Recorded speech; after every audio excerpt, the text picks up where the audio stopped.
e daí estou recomeçando.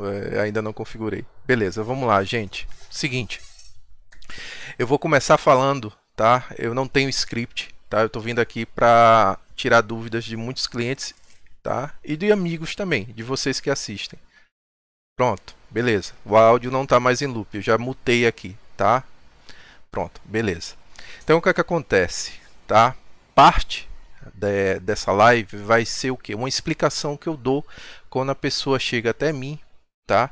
Para que eu redija o requerimento de porte, tá?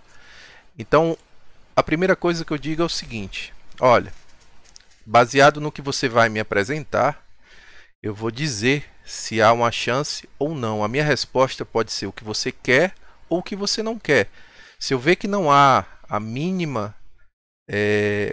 Calma, Carlos Eduardo, senão eu perco o raciocínio. Se eu ver que não há a mínima chance, eu vou te dizer, tá? Aqui não é nenhum caça-níquel, beleza? E é por isso que eu tenho amigos de nome, de peso, que me indicam. Porque eu não faço um serviço caça-níquel.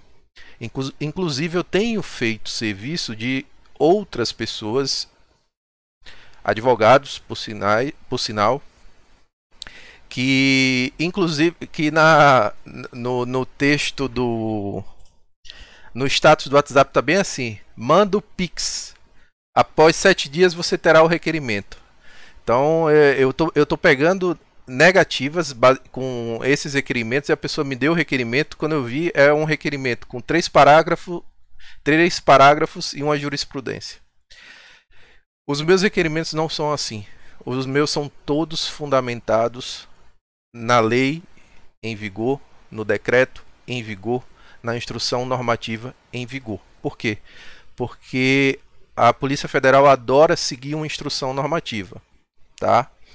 Então, ainda que nós tenhamos decretos, tá? Leis e decretos regulamentares, antes do advento da instrução normativa 201, tá? Ratificando o que consta lá no decreto 9847, em seu artigo 15, tá?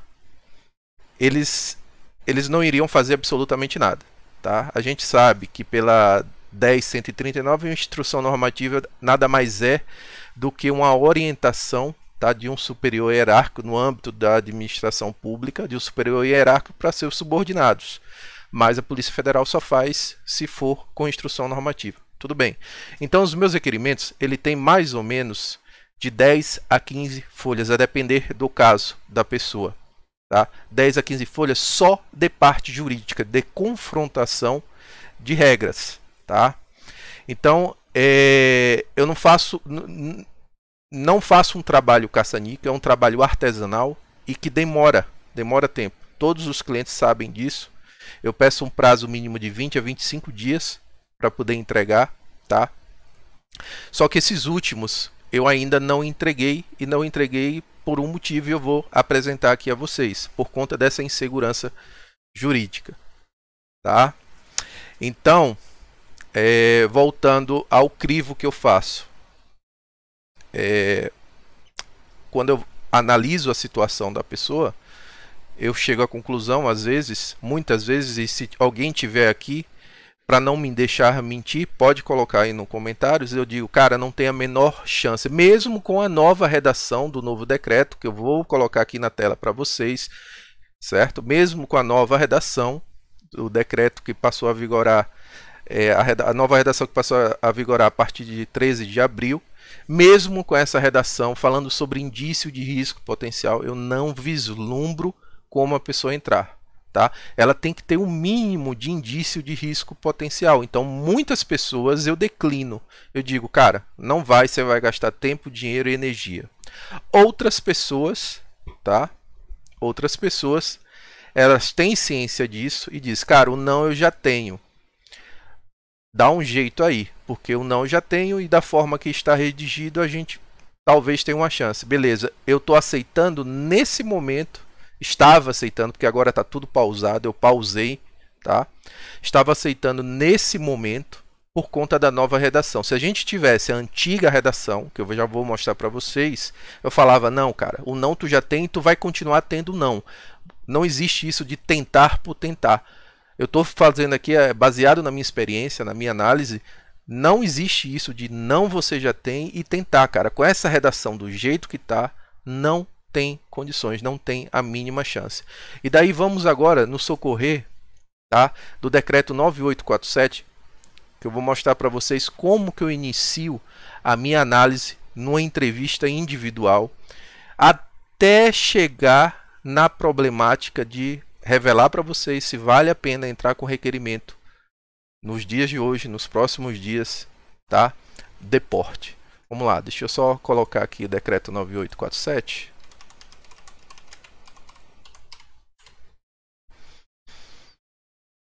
Decreto 9847. Artigo 15. Pronto. Eu já estou com o artigo 15. Tá? Eu vou me jogar aqui pro canto da página. Pronto. Então, o que, que a gente tinha antes da nova redação? No artigo 15, é esse que está taxado aqui, tá? O porte de arma de fogo de uso permitido, vinculado ao registro prévio da arma e ao cadastro Ancinarme, será expedido pela Polícia Federal no território nacional. E aqui é que está o ponto principal. Em caráter excepcional. Desde que atendidos os requisitos previstos nos incisos, Tá, e nós tínhamos um parágrafo único que falava da taxa do porte de arma de fogo em sendo deferido, tá? Com a redação que passou a vigorar a partir de 13 de abril, nós tivemos a inserção de 2 novos parágrafos, certo?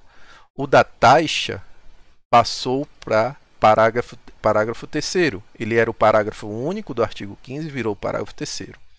E esses 2 parágrafos aqui, eles estão casando com o caput, tá, do artigo. Caput nada mais é do que a parte inicial do artigo, tá? De forma leiga, a parte inicial é isso aqui. Um artigo tem o seu caput, pode ter parágrafos, incisos e alíneas. No caso, esse tem o artigo 15, tem parágrafos, mas poderia ter também incisos e alíneas, tá? Notem que o termo em caráter excepcional, que vem logo após no território nacional, ele foi extirpado da nova redação, tá? E por que ele foi extirpado da nova redação? Porque os delegados, no seu indeferimento, eles se apegavam muito a esse termo. Olha, o porte de arma deve ser concedido em caráter excepcional, porque assim o decreto, a lei, o disse. Então, o cidadão não demonstrou que sua situação é de excepcionalidade. Portanto, indefiro o pedido. Acabou. Com 3 linhas, indeferiam o porte. Havia o que ser feito? Sim, só sob forma de mandado de segurança. Se o pedido estivesse muito bem fundamentado, tá? Se tivesse os elementos necessários, que isso eu julgo individualmente, caso a caso,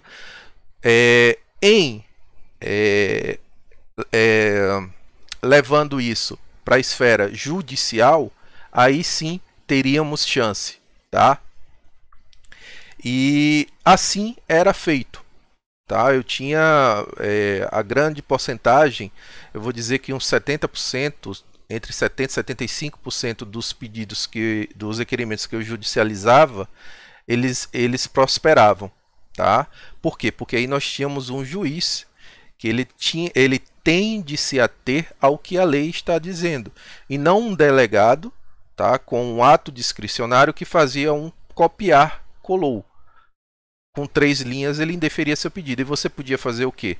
Recorrer administrativamente. Quando você recorria, o segundo delegado, mantinha a decisão. Quando você recorria de novo para Brasília, mantinha a decisão. Por quê? Porque em nada acontecia. Absolutamente nada acontecia, tá? Aí nós passamos a ter a nova redação. A nova redação vem da seguinte forma: ela tira que o porte de arma deve ser concedido em caráter excepcional, certo? E enxerta 2 parágrafos para ratificar, corroborar essa eliminação desse termo aqui, tá? O parágrafo primeiro eu costumo dividir em 3 partes, tá? Vamos lá para a primeira parte. Na análise da efetiva necessidade de que trata o inciso 1, o inciso 1º do parágrafo 1º do artigo 10 da lei número 10.826 de 2003, que é o que vocês conhecem por Estatuto do Desarmamento, né, que não é esse o nome, é a Lei de Armas do Brasil, devem ser consideradas as circunstâncias fáticas enfrentadas, as atividades exercidas e os critérios pessoais descritos pelo requerente. Então aqui nós temos um norte de como a discricionariedade do delegado deve ser exercida. Significa que não era assim antes? Não. A discricionariedade deveria ser exercida da forma que está agora na nova redação. Quando se fala que o porte deve ser concedido em caráter excepcional, está dizendo o seguinte: o porte não é uma habilitação, uma carteira de motorista, onde você faz um curso, se aprovado, você tem a sua permissão para dirigir. Ele não é isso, você tem que trazer elementos. E trazendo elementos, eu, como agente da lei, autoridade policial, com a prerrogativa da discricionariedade, vou analisar o que você está me apresentando. Outra coisa errônea são os famigerados boletins de ocorrência. Em nenhum lugar da lei 10.826 ou seus decretos se fala que você é obrigado a apresentar boletim de ocorrência. Nós temos no direito diversos tipos de provas, tá? Inclusive a prova testemunhal.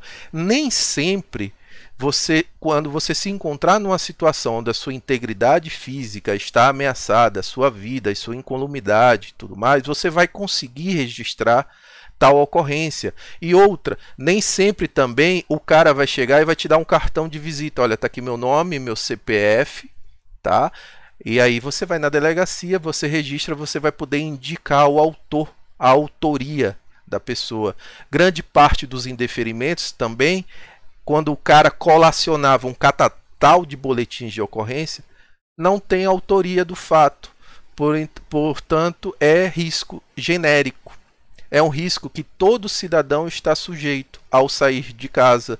Não tem nada ligado diretamente à sua pessoa.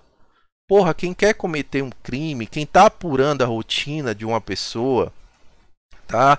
Seja por diversos motivos, não vai se identificar, não vai mandar um WhatsApp antes. Esse fundamento, esse tipo de decisão eu derrubava muito quando judicializava a causa em mandado de segurança. Primeiro porque não existe isso em nenhum lugar da lei, da exigência do boletim de ocorrência, que é o que a Polícia Federal, na análise, adora ter, certo? Se não tiver isso, é praticamente zero chance. E mesmo tendo isso, a chance ainda é grande de indeferir. Então eu explico que não existe isso. E a nova redação vem explicar justamente isso também, certo? A nova redação vem dizer que devem ser consideradas as circunstâncias fáticas enfrentadas, as atividades exercidas e os critérios pessoais descritos pelo requerente. Essa é a primeira parte da leitura. Então, se você tem você mora o que acontece? Eu vou exemplificar com um cliente meu. O cliente meu, ele mora numa determinada região e ele começou a notar que a sua rotina estava sendo apurada, tá? Ele chegou um certo dia em casa e viu que um carro estava parado. Ele pegou, não veio para casa. Muito estranho, porque a casa dele é a única no quarteirão, tá? E daí ele não foi para casa nesse dia, beleza. No outro dia, a câmera dele da porta, o pai dele chegou para visitá-lo, a câmera dele de segurança da porta estava virada. ele não conseguiu identificar nas imagens. Novamente, o pai não saiu, dormiu lá, só saiu no outro dia. Depois ele chegou em casa e, dando uma olhada ao redor do terreno, notou um monte de pegada, porque como a casa dele é a única do quarteirão, então ele pegou, mandou aparar todo o mato. E junto ao muro, basicamente, tem areia. Ele notou que tinha um monte de pegada, como se tivesse pessoas escalando para olhar por cima do muro, para ver o que é que tinha por cima do muro. Então, mais outro fato. E chegou uma segunda vez que a câmera de novo estava virada, e dessa vez ele conseguiu capturar duas pessoas que não têm nome e não têm CPF. Ele foi na delegacia registrar o fato. O que é que falaram? Olha, está aqui o folheto. Como você não sabe quem é a pessoa, quem são esses dois elementos na filmagem, você pode fazer pela internet. Está aqui o folheto, você não precisava ter vindo aqui. E daí nós vamos investigar. Agora, essa investigação vai dar em quê? Vai dar em nada. Não vai dar em absolutamente nada. Porque ele não sabe, a pessoa não vai fornecer, quem quer cometer a prática delituosa não vai fornecer o seu cartão de visita. Mas isso é uma circunstância fática, é um indício de risco potencial, como a gente vai falar a seguir. Isso é um critério pessoal descrito pelo requerente, dizer, olha, a minha incolumidade física está em risco. A da minha família, a minha rotina está sendo apurada. Há todos os indícios de que minha rotina está sendo apurada. Para boa coisa não é. Porque duas vezes mudaram a câmera de segurança, porque tinha carro parado na porta, porque que tinha gente escalando o muro para olhar por cima. Será que vocês têm que trabalhar com a remediação? Vocês têm que trabalhar com a prevenção. E é esse o mote que a Polícia Federal, no exercício da sua discricionariedade, deveria se utilizar toda a vida. Toda a vida. É isso que se chama em caráter excepcional.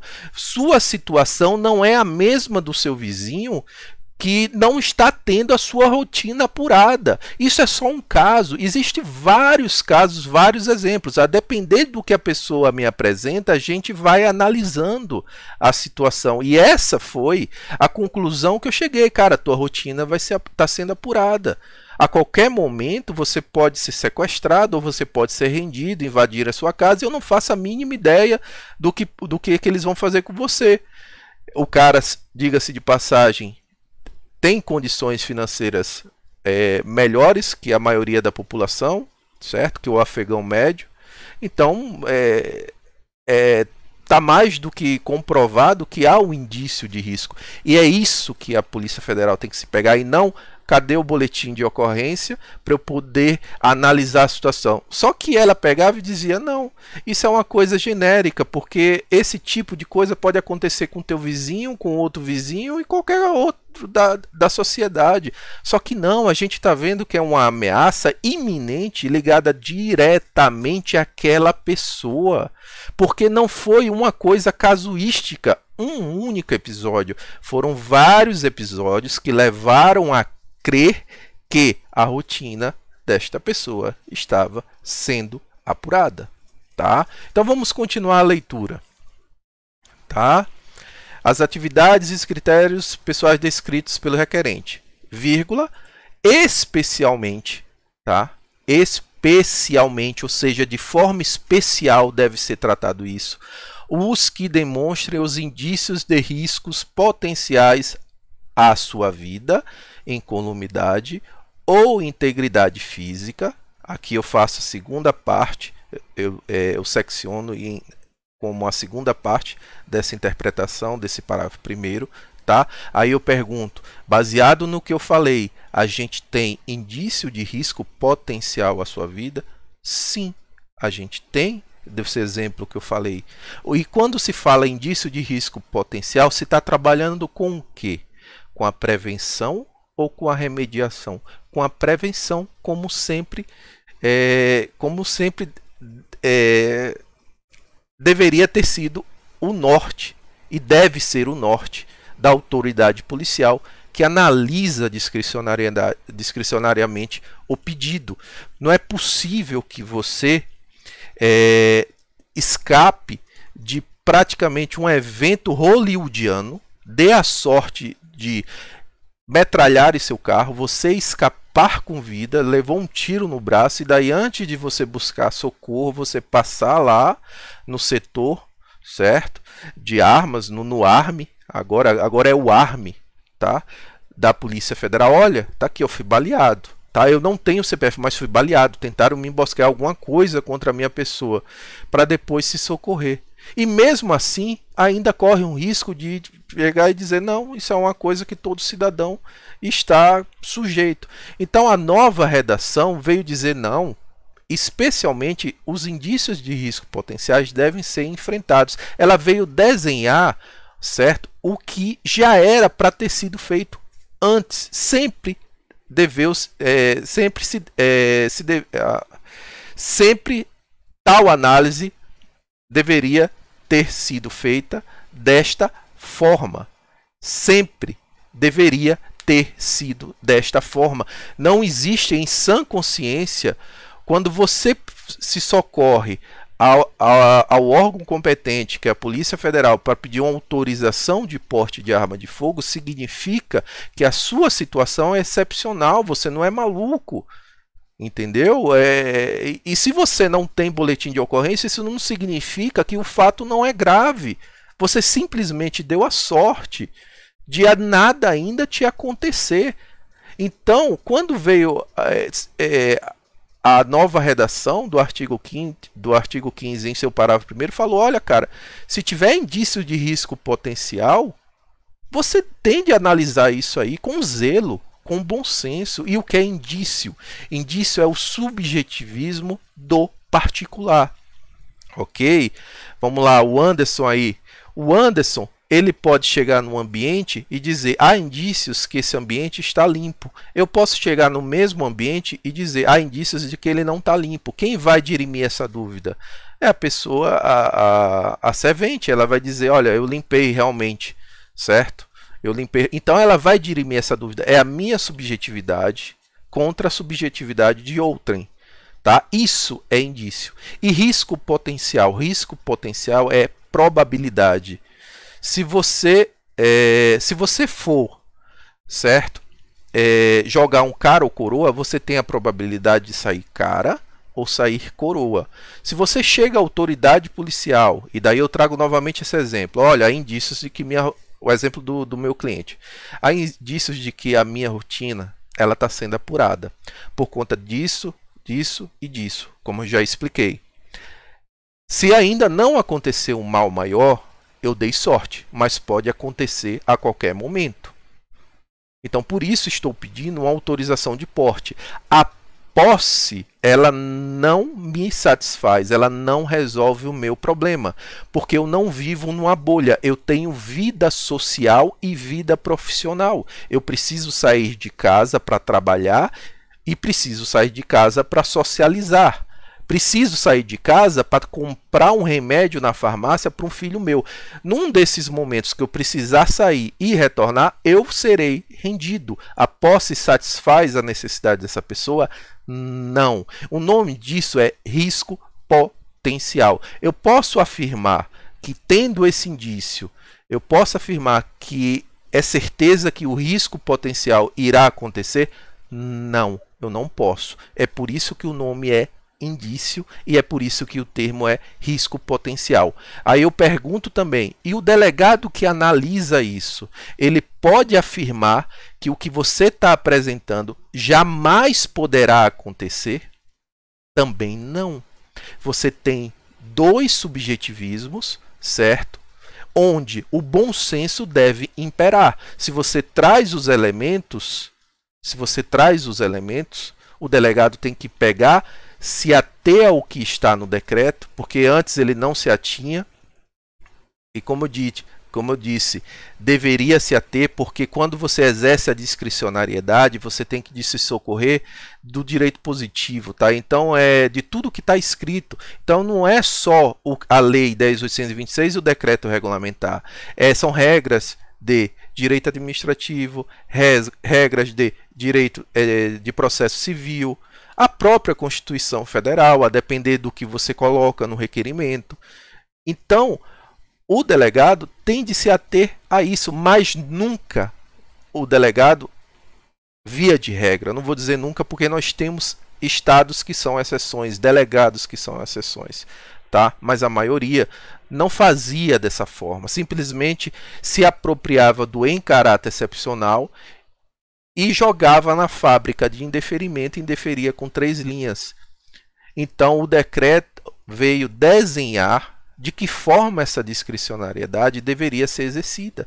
Por isso que se tirou o em caráter excepcional, para pararem de dizer que isso é uma medida excepcional e que o cidadão não demonstrou sua condição de excepcionalidade. Então, basicamente, é isso.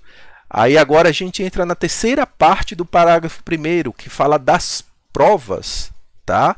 Quando eu falo que em nenhum lugar está dizendo que você é obrigado a apresentar boletim de ocorrência, é uma verdade. Pode procurar pela palavra-chave. Não existe isso. Quando você entra com requerimento, quando a sua vida está em perigo, quando há indícios de que você pode sofrer uma agressão, uma ameaça, certo? Nem sempre você pode provar documentalmente. A prova testemunhal ela é válida e isso não era levado em conta, bem como qualquer outro tipo de prova admitida em direito. Então a redação ela pega e fala isso: olha, senhor delegado, todas as provas admitidas em direito devem ser levadas em conta. Aqui, ó. Permitida a utilização de todas as provas admitidas em direito para comprovar o alegado. Então tá você e sua esposa, caso desse meu cliente, tá ele, a esposa e as filhas, o testemunho delas valem? Valem. De que forma? Tem como elas entrarem no requerimento, um requerimento que é pessoal? Não, não tem. Porém, ele pode anexar sob forma de declaração em cartório ou uma ata notarial a versão dessas pessoas. Ele vai transformar uma prova testemunhal em documental. E daí você pode anexar os autos, você está declarando que determinado fato é verdade, certo? Para uma pessoa que tem fé pública para atestar que o que você declarou lá, você diz ser verdade. Então, teve esse desenho. Então, o novo decreto veio desenhar uma coisa que já deveria ter sido, está sendo aplicada há anos. Tá? Foi um ganho muito grande. Tá? Deixa eu só fazer acabei de fazer a leitura do parágrafo primeiro, deixa eu só agradecer aqui. Ô Adenilson, obrigado pelo superchat. Certo? Beijo pro Barreto, abraço, Adenilson, Caian Armas, Mansão Abacaxi. Adenilson, Renata, a gente ficou lá em Brasília no 9/7, na mesma casa, pessoa boníssima, pessoas boníssimas, tá? O Paulo, nossa, tem outras pessoas que, perdão, eu esqueci o nome, tá? O César, o Gustavo, a esposa do César, a Mari, tá? Deixa eu ir, antes de ir pro parágrafo segundo, deixa eu ver o que tem aqui. Beijo pra galera, tá? Vamos lá, tal. Deixa eu responder aqui, Carlos Eduardo Pereira, porque o porte está a nível estadual e 3 anos, depende do que você justificou, Carlos. O porte ele tem validade de 6 meses a 5 anos, isso é discricionário, isso não mudou. Tá? Então, se o motivo que você apresentou no seu requerimento ele foi deferido por 3 anos e no âmbito estadual, significa que a autoridade policial julgou que o que você apresentou ele está uma ameaça à sua integridade ou qualquer outra coisa, ele está regionalizado naquela área. Tá? E 3 anos é o que ela julgou necessário, foi o tempo que o delegado julgou necessário para que o que você apresentou seja resolvido. Eu não sei o que você apresentou, mas isso é ato discricionário do delegado. O porte não sai a nível nacional com 5 anos, não existe isso. Você tem de pedir e você tem de comprovar, tá? Tem de lastrear o seu pedido, não é comprovar, é lastrear o seu pedido. Por que que você precisa desse porte, não só no âmbito estadual, no âmbito regional, no âmbito nacional, tá? Vamos lá. Gustavo Ronca. Vamos lá, continuando. Vamos agora para o parágrafo 2º. Então, não satisfeito, se mesmo assim o delegado não tiver bom senso de seguir o que está no parágrafo 1º, tá? Se ele não tiver esse bom senso e quiser ainda dar um indeferimento, ele não pode indeferir com 3 linhas. O parágrafo 2º está bem claro. O indeferimento do requerimento de porte de arma de fogo de que trata o caput deverá ser devidamente fundamentado pela autoridade concedente. O que é que significa? Se você apresentar 20 argumentos, os 20 argumentos devem ser rebatidos e não de forma geral, de forma genérica, ok? Então, ele está dizendo, olha, se você não tiver bom senso em respeitar atividade exercida, critério pessoal descrito, especialmente os indícios de risco potenciais, junto com todas as provas admitidas em direito, então você vai ter que rebolar para justificar e fundamentar tudo o que está sendo apresentado, você vai ter que rebater ponto a ponto. Então, o parágrafo 2º, ele praticamente amarra as mãos do delegado para isso, tá?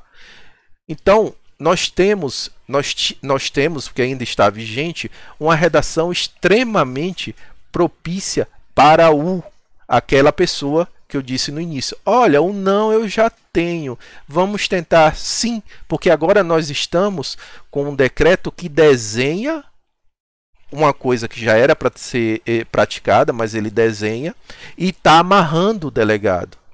Se fosse a redação antiga, o não eu já tenho, e não tinha o desenho que está nesse decreto, nessa nova redação aí, ficava difícil para essa pessoa conseguir lograr êxito no requerimento. Mas agora nós temos indício de risco potencial, nós temos a subjetividade da coisa, então é o momento propício para se entrar com essa redação, tá? Aí agora eu vou chegar aonde? Por que eu fiz esse preâmbulo todo para explicar? Todo mundo já sabe que os decretos, certo, estão sendo... Só um momento. Os decretos eles estão sendo discutidos no STF. A inconstitucionalidade desses decretos e inclusive de decretos já revogados. O que acontece? Se for declarado inconstitucional, vamos lá, pegar um caso.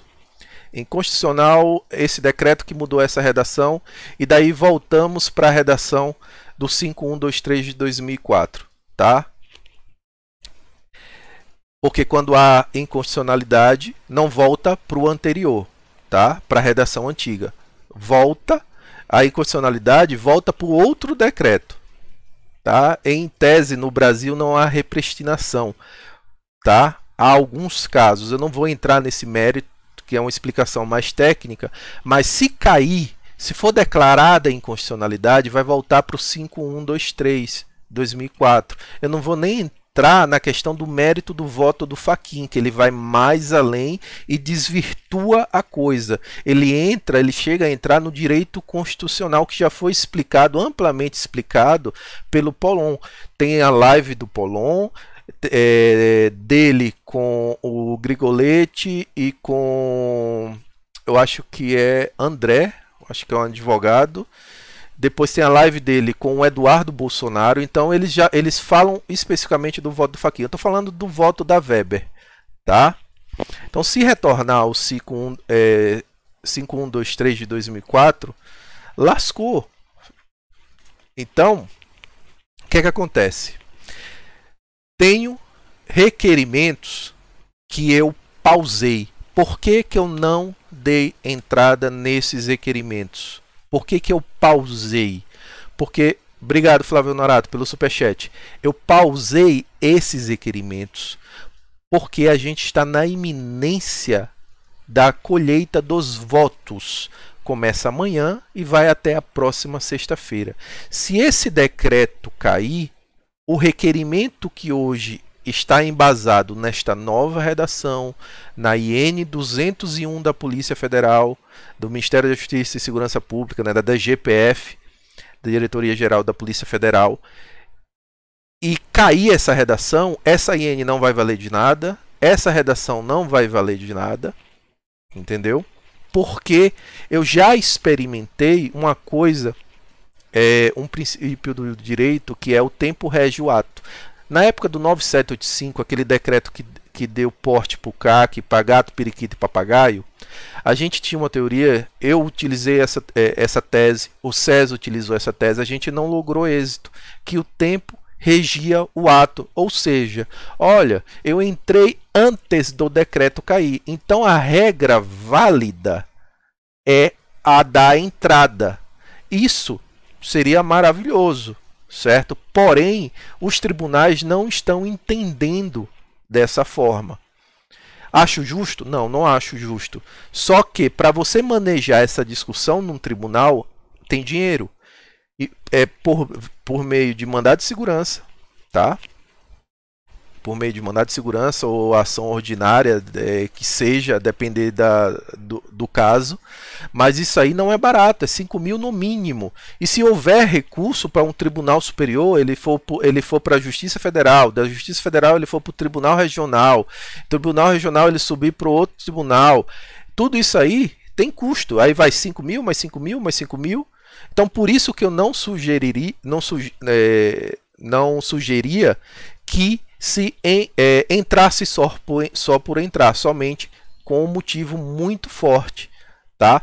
E agora, com essa nova redação, como a gente tem todo o todo desenhado, tá? Com essa nova redação, se o primeiro delegado não tiver bom senso, porque do requerimento, eu não expliquei, cabe duas reanálises. Você pode recorrer administrativamente a duas instâncias. Então, você entra com o requerimento, quem vai analisar é o delegado da tua região, tá?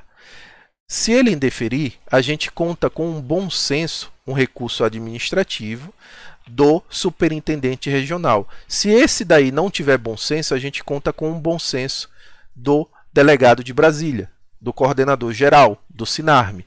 Então, é meio que impossível, certo? Eu não vou dizer com toda certeza, mas 3 pessoas não terem bom senso diante do que está escrito na lei, entendeu? Então, por que eu pausei? Eu pausei agora os requerimentos, porque, voltando à questão do tempo régio ato, porque eu já experimentei isso na época do 9785. Não funciona. Não funciona. Se você recorrer administrativamente, você vai tomar pau. É uma discussão que você tem de ter na esfera judicial. E na esfera judicial, o entendimento é que o tempo não rege o ato quando se trata da discricionariedade em relação à questão de armas. Quando se fala de armas, eles inventam o que querem. É como o César diz, o direito pula pela janela. Então, para eles, questão de armas, o tempo não rege o ato. Se for outra coisa, o tempo rege o ato. Se for alguma coisa relacionado a alguma composição de salário de servidor público e tudo mais, aí o tempo rege o ato. Mas se for em relação ao teu direito, a legislação de armas, você entrou com o requerimento, cumpriu todos os requisitos objetivos, daí estava só pendente da análise discricionária, tá? Aí o tempo não rege o ato. Então, o que acontece com as pessoas que, se eu entrar com esse requerimento e cair esse decreto? Elas vão perder dinheiro. Então, eu pausei para quê? Para ver o que vai se sustentar para poder, com base nisso, reformular o requerimento. Se eu entrar com o requerimento agora, certo? E cair isso, toda a fundamentação vai estar errada. Vocês concordam comigo? Não tem, em sã consciência, não tem como entrar com requerimento de porte agora na iminência de um julgamento que versa sobre inconstitucionalidade de decreto, ainda mais essa nova redação. Essa nova redação que abriu o horizonte, entendeu? Desenhando de forma que o particular se socorra do decreto regulamentar para ser investido na autorização de porte. Então, por bem, é melhor pausar. Aí você vai me perguntar, Barreto, e se eu entrasse com isso antes, há 30 dias? Não funciona também. Eu vou contar para vocês um segredo, tá? Não é um segredo, mas eu vou contar para vocês o que é que está acontecendo. Todos, só há uma exceção e eu vou dizer no final, mas todos os requerimentos de porte lastreados nessa nova redação, tá? Do artigo 15, parágrafo 1º, parágrafo 2º e N201, todos que eu entrei estão em análise ainda. Todos estão em análise. E o que é que a Polícia Federal está fazendo para ganhar tempo? Existe uma coisa chamada deferimento tácito, tá? É uma inovação também do decreto do Bolsonaro. Se em 60 dias preenchidos os requisitos objetivos, tá? Se em 60 dias a análise não for feita, pressupõe-se o deferimento tácito. Já tive casos desse. O Ministério Público e a AGU bateu na tecla de que não existe deferimento tácito, que o porte pode ser revogado a qualquer tempo porque é ato discricionário. Não, está errado. Há o deferimento tácito porque o deferimento tácito significa o quê? Você cumpriu o requisito objetivo, você tem a discricionariedade. A discricionariedade não foi exercida num prazo de 60 dias, se defere tacitamente. Não tem isso de que o porte é precário e pode ser revogado a qualquer tempo. Senão, não existe, tem uma máxima no direito, não existe palavras inúteis na lei. Se está lá dizendo que há o deferimento tácito, é justamente para compelir a autoridade policial que não sente a bunda em cima do requerimento, que analise dentro de 60 dias, porque se não analisar, vai ser deferida a autorização de porte, tá? Mesmo assim, é uma discussão braba ainda no âmbito judicial, mas beleza. Então, continuando. O que eles estão fazendo? Para não entrar no deferimento tácito, eles estão, quando o prazo está esgotando, eles pegam e pedem um documento que já pediram. Ou então pedem um documento que não tem absolutamente nenhuma relevância. Exemplo, tá? Eu vou citar exemplos agora e vou mostrar na tela para vocês. Deixa eu só pegar aqui. Eu vou entrar em requerimentos de clientes meus, eu vou esconder os dados, tá? E vou mostrar para vocês que isso é uma prática comum em todos os estados, tá? Deixa eu ver aqui, área de trabalho. Aqui, dados. Ok. Deixa eu mudar a câmera para esconder os dados. Ok.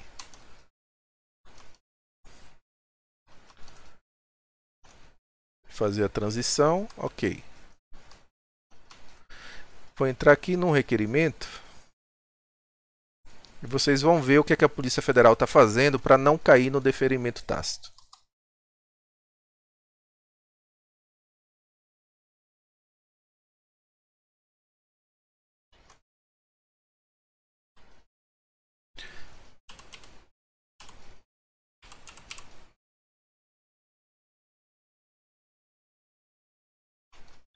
Pronto.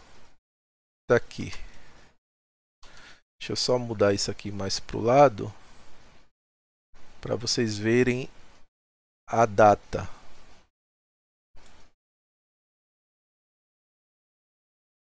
Transição. Pronto. Olha o que aconteceu aqui, tá? Eu vou colocar só mais um pouco acima. Deixa eu diminuir aqui a janela para vocês verem de onde é que é. Esse requerimento ele foi dado a entrada, certo, no dia 29/7, tá? Em julho, final de julho. Nós estamos em setembro, tá? Em 2/8, tá? Eles pediram, ele entrou em análise, tá? Mas o requerimento Foi dada entrada aqui os documentos juntados em 29/7. Beleza. Então a gente começa a contar, o deferimento tácito ele começa a contar a partir da apresentação de todos os documentos que exigem a lei. Tá? O que a Polícia Federal fez? Para ganhar prazo, ela pegou e notificou em 6/8 que faltava uma certidão da junta comercial de que a empresa estava funcionando. Esse caso em específico aí, o cara tem contrato com o governo, tem contrato social, CNPJ, QSA, tem tudo. Eles pediram uma certidão da JUSESE, que é a Junta Comercial de Sergipe. Não existe isso, ele já comprovou a atividade ilícita, ele tem inclusive uma declaração, porque ele é uma empresa que presta serviços da Secretaria de Segurança Pública. Beleza, então eles estão fazendo isso. Vou mostrar outro, tá? Para vocês verem. Vou mostrar outro aqui.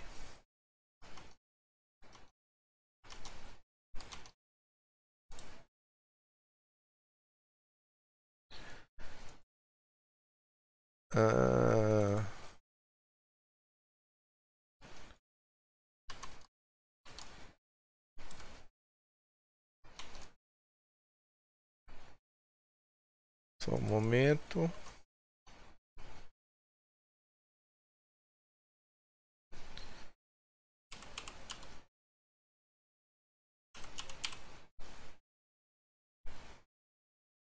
Pronto.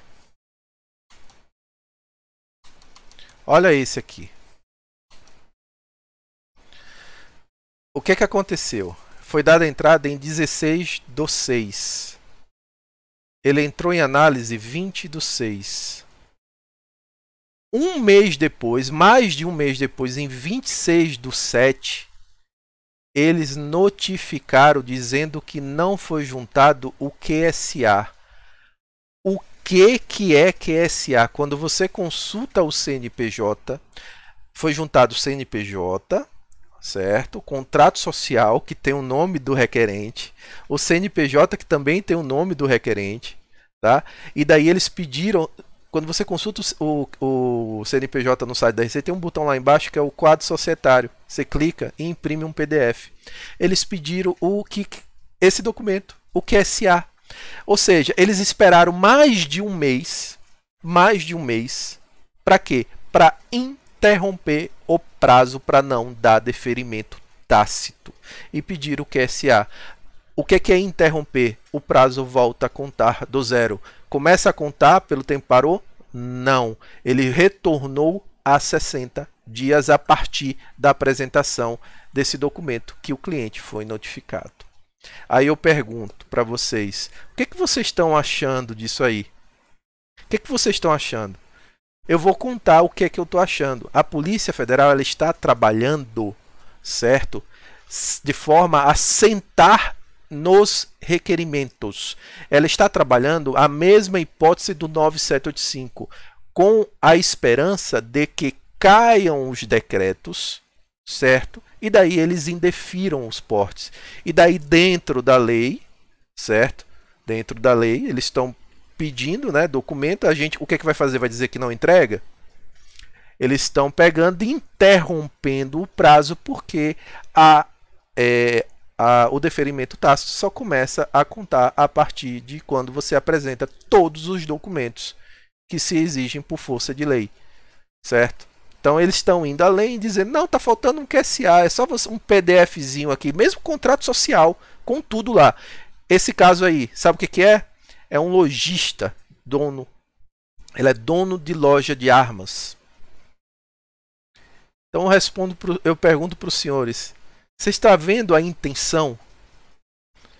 Está vendo a intenção?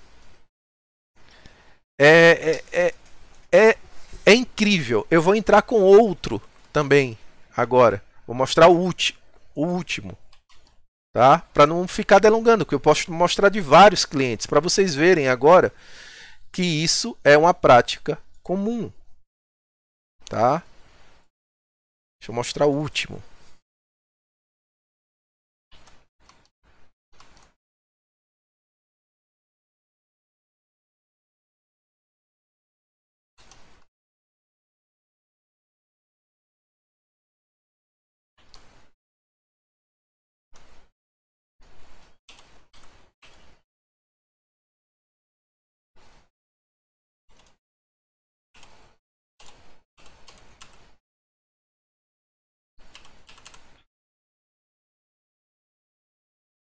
Pronto. Olha esse aqui.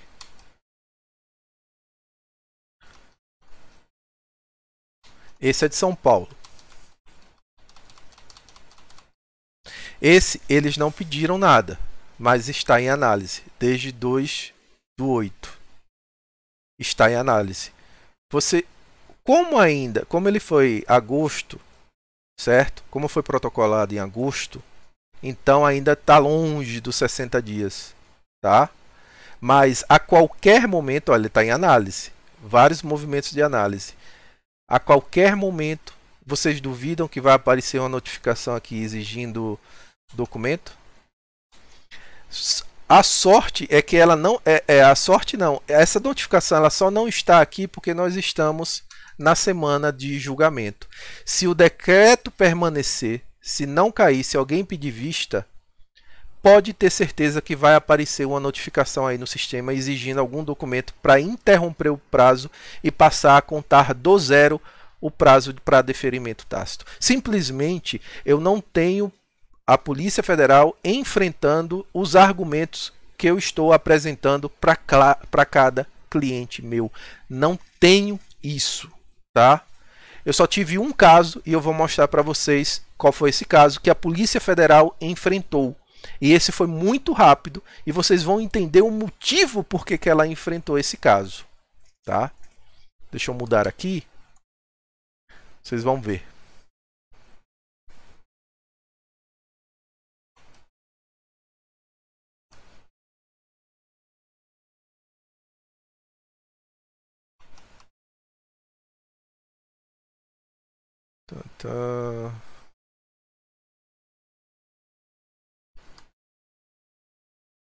Pronto.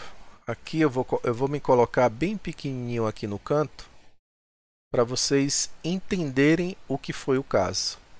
Quando se trata de negar, certo? Quando se trata de negar, eles são muito céleres. Olha o que aconteceu. O caso desse cliente, deixa eu voltar para mim para eu explicar o que aconteceu no caso desse cliente, tá?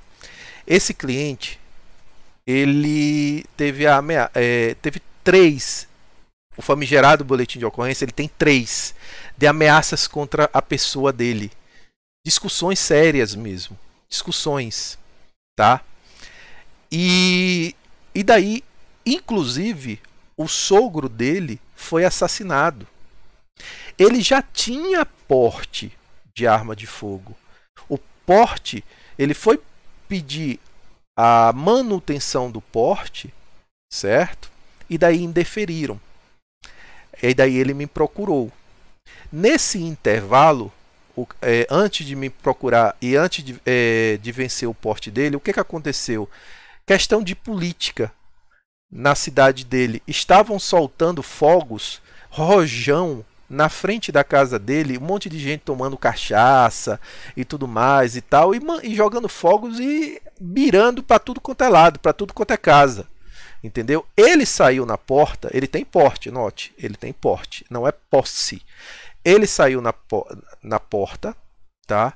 E falou e pediu educadamente: poxa, tô com criança aqui, esses fogos estão caindo aqui dentro, parem com isso e não sei o que. Um monte de gente bêbada. Isso está no boletim de ocorrência, certo? No depoimento dos condutores, dos policiais e militares que levou todo mundo para a delegacia. O que é que os caras fizeram? Que nada, não sei o que. Acenderam um rojão e mandaram na direção dele. O que foi que ele fez? Vocês se lembram do caso do rojão do STF, da Sarah Winter? O STF, por conta de rojão, certo? Mandou prender a Sarah Winter. Foi uma agressão contra a instituição, soltar rojão. Imagine você que tem um rojão, aquela porra que explode, virada para você, que tem propelente pólvora virada para você, para cegar um olho seu. A sua integridade está em risco ou não? Está. Ele tem porte. O que foi que ele fez? Ele sacaria a arma para atirar nesse cara? Nesse grupo de pessoas? Não. Ele deu um disparo para cima, certo? O grupo dispersou, num instante resolveu e voltou para dentro de casa, acabou com o negócio. Mas aí chamaram a polícia porque houve disparo para cima. Quando a polícia chegou, não sabia o que fazer, porque ó, o senhor tem porte, nós temos essa narrativa aqui, realmente está todo mundo bêbado, eu não sei o que fazer. E ligaram para o delegado e para isso e não sei o que. Resumindo, ele não foi preso, o porte ilegal de arma, porque ele tem porte, mas ele foi... instaurou-se um inquérito por conta do disparo em via pública. E esse inquérito ele foi indiciado, virou uma ação penal, e daí ele perdeu a idoneidade dele por disparo em via pública. Agora eu pergunto, era para ele fazer o quê? Tem nego, um grupo apontando o rojão, estourando o rojão na direção dele. Precisaria ser uma arma de fogo para ele puxar e matar um? Não, ele ainda foi sensato. Ele não puxou. É o único. Quando você exerce sua legítima defesa, certo? Você tem de se utilizar os meios disponíveis e necessários que estiverem ao seu alcance. O meio mais eficaz para dispersar aquilo foi um tiro para cima. Eu concordo com ele e eu faria a mesma coisa. Eu não atiraria em ninguém e isso ele não fez. Mas o delegado achou por bem botar isso para frente como disparo em via pública. O que aconteceu? Ele perdeu a idoneidade moral. Por quê? Porque agora ele foi denunciado pelo Ministério Público. Olha o absurdo disso aí. Eu não vou entrar no mérito do que aconteceu no processo, porque eu não sou advogado dele nesse processo. Mas olha o absurdo que aconteceu. Aí a Polícia Federal, ele entrou com requerimento. Esse foi o único requerimento baseado na nova redação dada, certo? Que passou a vigorar em 13 de abril, certo? E na IN 201. É o único requerimento que eu tenho resposta da Polícia Federal. Por quê que eu tenho resposta da Polícia Federal? Porque o requerimento... Olha o que eles fizeram. Trata-se de novo requerimento, porque o porte dele tinha vencido, né? Tal, cujo requerente reitera sem significativa inovação os fatos e argumentos de outros requerimentos, já apreciado, declarou a efetiva necessidade de trabalhar, tal, o assassinato de seu sogro, além de sentir que sua integridade física, por conta de 3 ameaças recebidas, e daqui eu ocultei os nomes e os boletins, tá? Então ele tem 3 ameaças de pessoas conhecidas. Então boletim de ocorrência e nada é a mesma coisa, certo? E daí ele fala que não foram cumpridos todos os requisitos preliminares porque deixa eu ver aqui, porque há um procedimento criminal em desfavor, certo? Daí ele perdeu a idoneidade, o qual impede a posse e o porte de arma de fogo. Note que, inclusive, a posse, nós temos no regramento, no decreto regulamentar, que após o indiciamento ou denúncia, você tem 60 dias para entregar sua arma de fogo, certo? Na campanha de desarmamento ou transferir. O delegado que negou isso aí, ele fez a pesquisa social. Opa, esse aqui perdeu a idoneidade. Ele consta nos autos, ele consta como uma das partes numa ação penal. Então nós vamos citar aqui. Ele não tem direito nem à posse. Sabe o que esse cidadão fez? Esse cidadão teve de transferir, porque ele estava com medo, como já se passaram 60 dias do fato, ele estava com medo de a qualquer momento a Polícia Federal expedir um mandado de busca e apreensão da arma, porque você não entregou de forma espontânea, dentro dos 60 dias, de acordo com o que a lei determina. Então, tá aqui. Aí ele fala, referido, requisito da idoneidade, não se confunde, nem contraria o princípio. Aí é um monte de blá blá blá, tá? Então aqui eu explico primeiro por que eles negaram, porque eles acharam um procedimento criminal, certo? E outra, não eles ainda colocavam aqui, pode ver que está entre parênteses, eles fizeram de forma genérica, copiar e colou, investigativos em parênteses, plural, criminais ou registros de ocorrência de violência doméstica ou medidas protetivas de urgência em curso de desfavor do requerente. O que não foi isso? Foi disparo de fogo em via pública, tá? E mais abaixo, quando ele vai enfrentar os argumentos, a Polícia Federal inova. Note o que está em negrito aqui. Portanto, após análise dos documentos e da declaração de efetiva necessidade, a atividade inserida, segundo o artigo 10, no âmbito do poder discricionário da administração pública, não restou comprovada a efetiva necessidade por ameaças e riscos plausíveis e atuais à sua integridade física. Aonde é que está isso no decreto?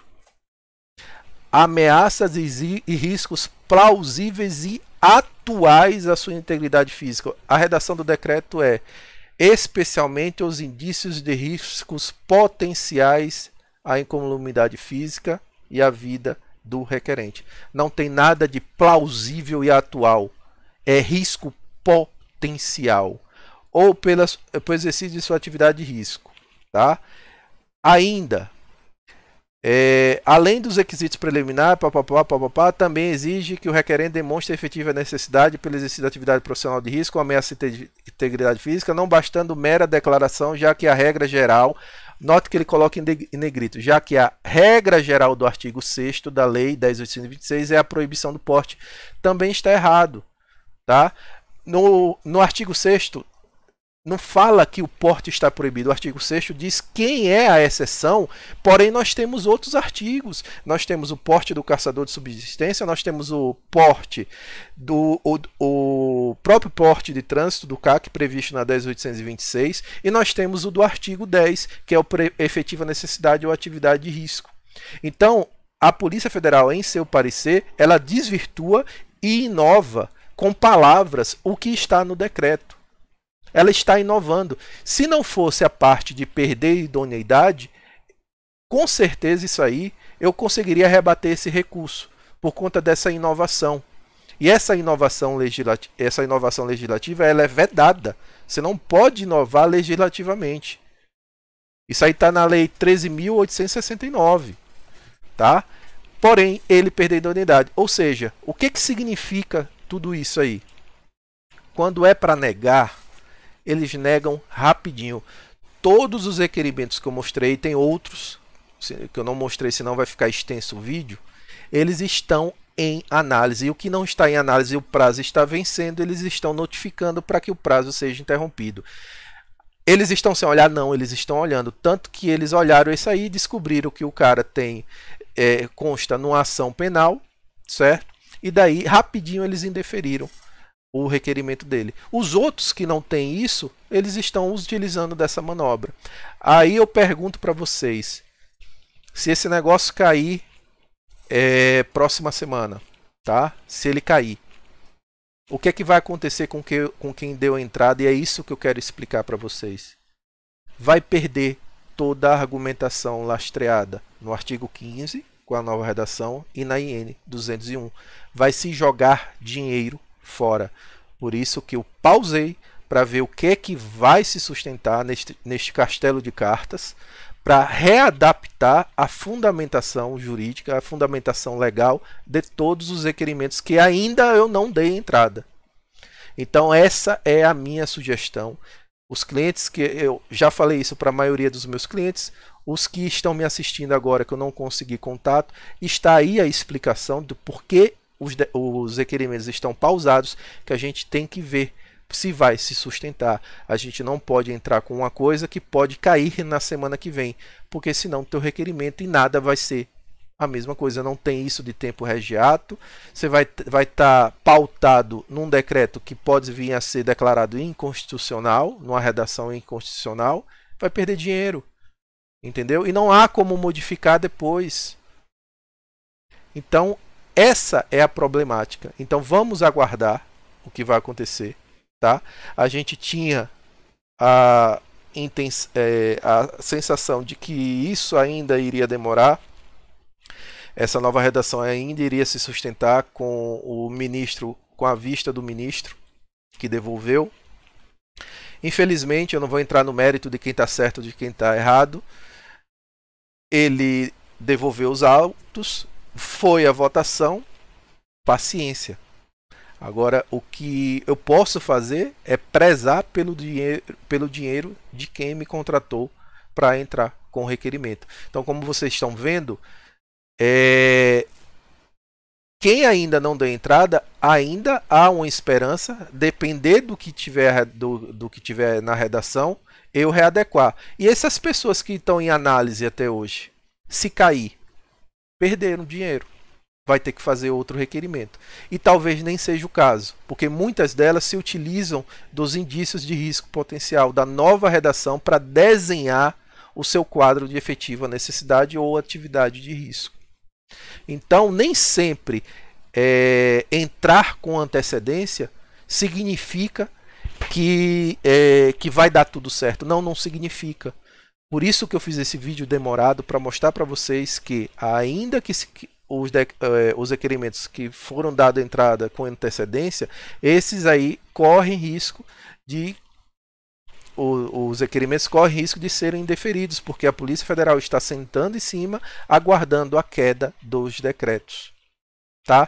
Então a medida mais prudente agora, a medida mais prudente é esperar ver o que fica de pé e daí readequar toda a fundamentação jurídica para entrar com o requerimento. Não adianta entrar nada agora, certo? E novamente, se eu entrasse antes, correria o mesmo risco, só que o dano seria maior, porque uma vez dada a entrada, eu não tenho mais como modificar. E se eu não entrei, eu tenho como modificar, certo? A gente não sabe nem se vai conseguir ficar com armas, então o porte é a menor preocupação que vocês devem ter. Tá vendo aquilo ali? Lá em cima, cano 19 polegadas, embaixo, calibre proibido, calibre restrito, quer dizer, né? Então, isso aqui, certo? Isso aqui eu não sei se eu vou ficar. Aqui em cima, se voltar às regras do 5123, eu também não vou poder ficar, porque tem de ser cano no mínimo 24 polegadas, tá? Nem como CAC, nem como atirador desportivo.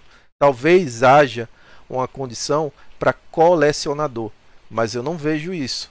Eu vi um amigo falando que você poderia transferir para o seu acervo de colecionador, mas eu acho que nem isso. A decisão, do jeito que está, de acordo com os votos já exarados, tá? Na minha leitura, nem o colecionismo abarca a manutenção disso aqui. Talvez a de cima, espingarda, mas o de baixo não. O 556 não. Tá? E se for Sinarme, se você tiver uma espingarda 19 no Sinarme, já era, vai ter de entregar. Então eu peço calma, gente, tá? Agradeço por terem ficado comigo até agora, mas eu precisava dar esse esclarecimento a vocês, tá? Como eu falei, eu poderia pegar, tocar o foda-se, dar o requerimento de todo mundo, entrar com o requerimento de todo mundo. E se cair, caiu, foda-se, eu ganhei dinheiro do mesmo jeito. Não, na verdade eu estou tendo mais trabalho.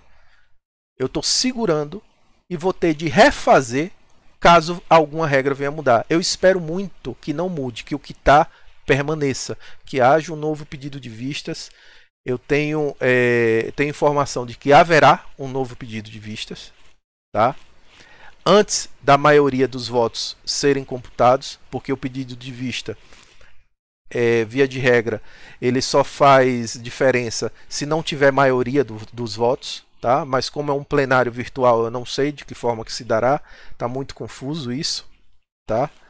Mas eu tive essa informação, eu estou rezando que haja um novo pedido de vistas e daí prossiga com o trabalho que já foi feito. Poderia dar entrada do jeito que está, se não deu, não deu, problema, eu fiz minha parte, mas não. Eu estou atraindo para mim mais trabalho, porque eu vou ter de refazer toda a fundamentação de todos os clientes que eu estou segurando e evitando causar prejuízo a eles por conta dessa insegurança jurídica e dessa votação sobre a inconstitucionalidade dos decretos. Beleza? Bem, agora eu vou ler aqui as perguntas, tá? Pessoal, curtam a live, tá? Compartilhem e se inscrevam no canal, tá bom? Eu agradeço demais, certo? Eu vou ler aqui os comentários. É possível dar entrada no porte somente com arma no Sigma? Se sim, como faço? Não, Thiago. Eu tenho uma teoria, mas essa teoria é meio... Era se a nova redação se mantivesse, e era meio que entrar com o pé na parede. Você teria de instar uma discussão antes, tá? Em tese é possível, eu demonstrei isso numa live que eu fiz com o Polon e faz parte do conteúdo do curso dele agora. Tá? Era uma live pública, ela passou 24 horas no ar e agora faz parte do curso da posse ao porte do Polon. Então eu demonstro que é possível sim utilizar uma arma Sigma. Porém eu não recomendo, porque a gente tem de trabalhar, olha aí, estamos na votação. E essa live foi feita antes do ministro devolver o decreto. Então a gente tem que trabalhar contra o tempo. Então a gente não vai já causar uma briga. O Brasil é o país da insegurança jurídica. Tudo quanto é lei está mudando a todo momento. Então, você chegar e se utilizar, se pautar em lei, se pautar em decreto para que eles aceitem a arma Sigma, você está perdendo tempo em relação a isso. Então, é possível? É possível. Mas você precisa primeiro entrar com o pé na porta. E como a gente está trabalhando contra o tempo, eu não recomendo entrar com o pé na porta. Recomendo você ter uma arma sinarme e daí você entrar com requerimento. Mas, novamente, agora eu não estou recomendando nada. Só vou poder recomendar alguma coisa quando eu souber o que é que vai acontecer com esses decretos que regulamentam a 10.826. Tá? Barreto, Adenilson Lopes. Barreto, pretendo embasar um pedido um dia em cima do fato de eu ser lojista, não só por isso, óbvio, mas por ser transportador de PCE. Já tenho umas 40 GTs comigo de transportador, além de SECAC. Perfeito, eu entendo perfeitamente possível, mas a Polícia Federal, eu tenho clientes que, como eu te disse, agora eu não tenho enfrentamento nenhum. Antes dessa nova redação, com o artigo 15, que dizia em caráter excepcional, pasme, Adenilson, clientes precisaram judicializar, eu precisei impetrar mandado de segurança para que se fizesse valer cumprir a atividade de risco desse cliente lojista, porque a autoridade policial assim decidiu que ele não cumpria os requisitos que compõem uma atividade de risco por ser lojista de armas, entendeu? Então é foda. Mas, sim, até pedido para lojista eles estão indeferindo. E os novos, novamente, eles estão sentados em cima. Flávio Honorato, boa noite, colega. Sou o Dr. Flávio. Meu cliente teve seu requerimento arquivado porque não juntou o teste de tiro na modalidade revólver, sendo que ele fez seu teste de porte em julho de 2021. Aí é que tá, Flávio. Você tem que ver quando você deu entrada. Olha aí. Olha um exemplo de o tempo régio ato. Olha um exemplo de um tempo régio ato. A portaria, a IN 201, eu não lembro quando ela foi publicada, certo? A Polícia Federal entendeu que para o teste de porte, como versa agora o novo decreto, versa sobre você tendo porte, você pode portar qualquer arma do seu acervo, Sigma ou Sinarme, pressupõe-se que em algum determinado momento você pode pegar no revólver, se você não tiver preparo, você não pode ter a autorização de porte. Então, eles inventaram que você precisa agora do teste de porte para pistola e para revólver. Tá? Aí o que acontece? Se eles eles começaram, pelo menos aqui em Sergipe, a exigir isso a partir do momento da publicação da IN, tá? Da IN 201. Eles não retroagiram, ou seja, o tempo está regendo o ato. Quem entrou antes só ficou o teste de pistola. Por mais que o decreto tivesse a nova redação em vigor desde 13 de abril, por mais que constasse no decreto que o porte incidirá sobre qualquer arma do seu acervo, Sigma ou Sinarme, certo? A Polícia Federal, pelo menos de Sergipe, só começou a cobrar a partir da IN 201 o teste do revólver, certo? Eles não retroagiram para 13 de abril. Então, olha aí, quando eles querem, o tempo rege o ato. Quando eles não querem, o tempo não rege o ato, certo? Então, na sua informação aí, Flávio, eu não sei quando você deu entrada no seu requerimento. Você tem que ver se o requerimento é porte de julho, abril, maio, junho, julho. Eu acredito, você não está me dando a informação aqui, que julho, agosto. Eu acho que a IN 201 ela já estava em vigor em julho de 2021. Deixa eu conferir aqui. IN 201 Sinarme, 9 de julho, tá? Ela está em vigor desde 9 de julho. Se ele fez o teste de porte só de pistola após essa data, certo? Após essa data, ele deveria ter apresentado o revólver. Se fosse aqui em Sergipe, ele tivesse feito antes dessa data, iriam aceitar só o de pistola. Valeu, Sick Boy. Adriano, boa noite, Adriano. Me pediram um termo de responsabilidade de não usar o porte para serviço. Não existe isso aí, instrutor Froner. Isso não consta, Froner. Isso não consta na legislação.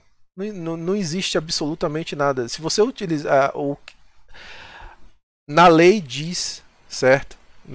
No decreto ou na lei, eu não me lembro onde é que está dizendo as condições que você não pode utilizar o porte, tá?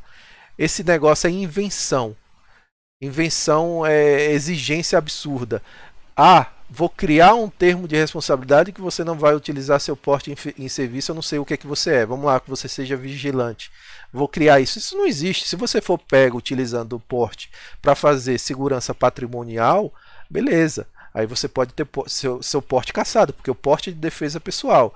Mas obrigar você a assinar um termo de responsabilidade, isso não existe. Não existe. Pode procurar na legislação. Sou empregado público de um tipo de segurança pública, tenho apenas o porte em serviço e faço trabalhos conjuntos com a força de segurança. E agora também sou advogado e vou entrar com um pedido de porte. Beleza. Vamos lá. Ao que constei o deferimentar, se estava estabelecido em decreto já revogado. Sim, mas ele se mantém ainda, viu, Aurélio? Nós temos ainda. Se você olhar o decreto, o deferimento tácito ainda está lá.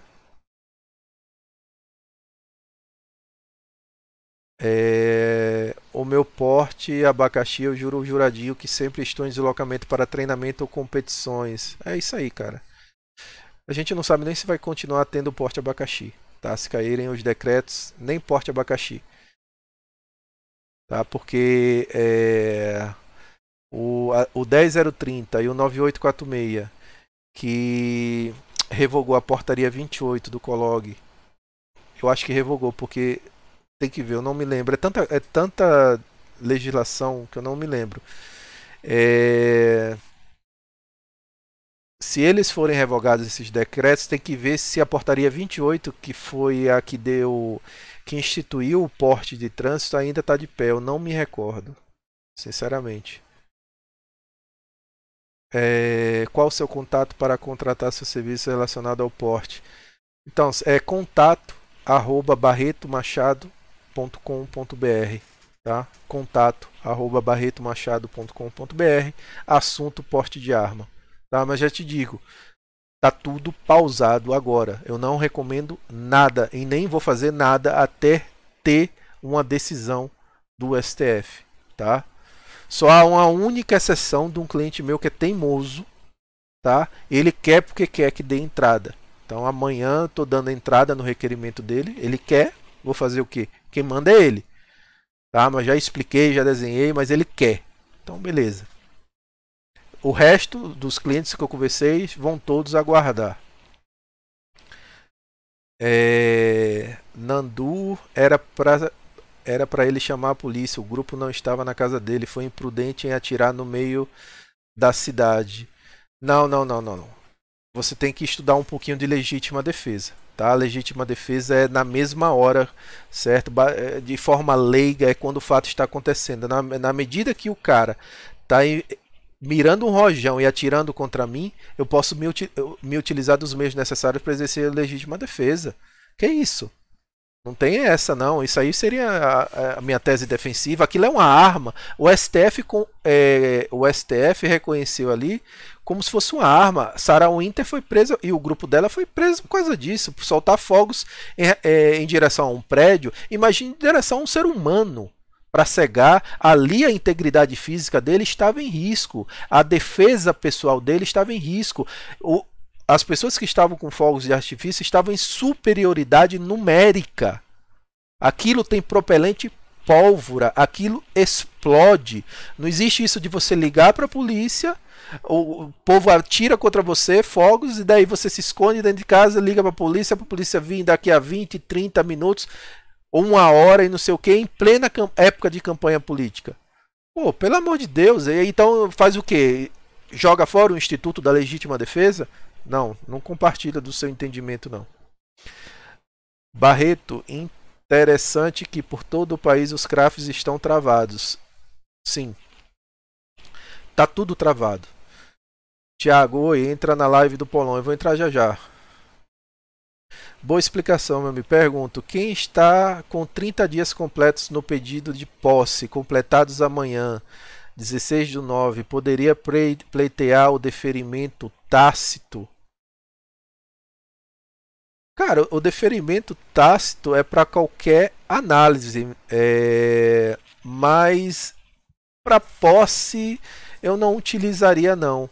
Eu aguardaria, eu entraria com outra medida administrativa, tá? Eu atravessaria uma petição administrativamente, porque você precisa, se é posse, você precisa registrar as características da arma, sabe? Eu não brigaria não. A questão do porte ela é mais complexa. Eu brigaria sim, até mesmo porque a gente é meio que uma luz no fim do túnel quando a polícia sente cima e não cumpre o deferimento tácito.